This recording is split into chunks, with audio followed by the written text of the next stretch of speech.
இருக்கிறதுலையே சிறந்த தானம் அன்னதானம் அப்படின்னு சொல்லுவாங்க.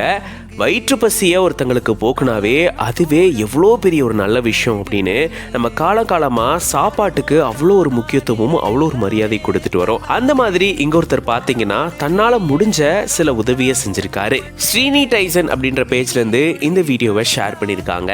இங்க பார்த்தீங்கன்னா இவர் தயிர் சாதத்தை ரெடி பண்றாரு. அதை தயார் பண்ணதுக்கு அப்புறமா பேக்கெட் பண்ணி ரயில்வே ஸ்டேஷன்ல சாப்பாட்டுக்கு கஷ்டப்படக்கூடியவங்களுக்கு கொண்டு போய் கொடுக்குறாரு. ஒவ்வொரு ஸ்டேஷனா போயிட்டு ஒவ்வொருத்தரா பார்த்து இது எல்லாத்தையும் கொடுத்துட்டு வராரு. பார்க்கும் போதே அவ்வளோ அழகா இருக்கு. வயிற்று பசியில ஒருத்தர் இருக்கும்போது அவங்களுக்கு சாப்பாடு கொடுத்தோம்னா அதை விட சிறந்தது இங்க எதுவுமே இல்லை அப்படின்றது நமக்கு நல்லாவே தெரியும்.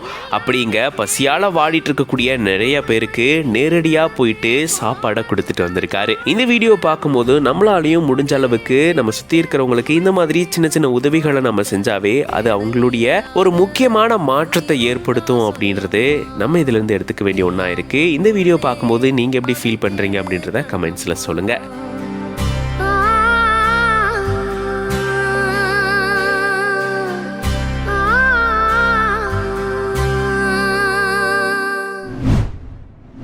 சாப்பிட்டீங்களா? சாப்பிடலையா? பசங்களாம் இல்லை? பசங்களாம் இல்லை, எல்லாம் கல்யாணம் ஆயிடுச்சு. பசங்களாம் ஏன் பார்த்துக்கிறது இல்லையா பசங்க? நாங்கள் 2 பேர் தான். அவங்க கஷ்டப்பட்டுங்க சாப்பிடலாம்.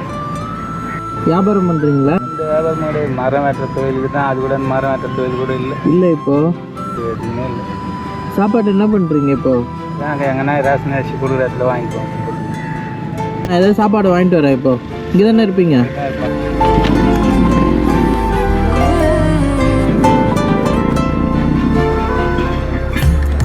தேங்க்ஸ்.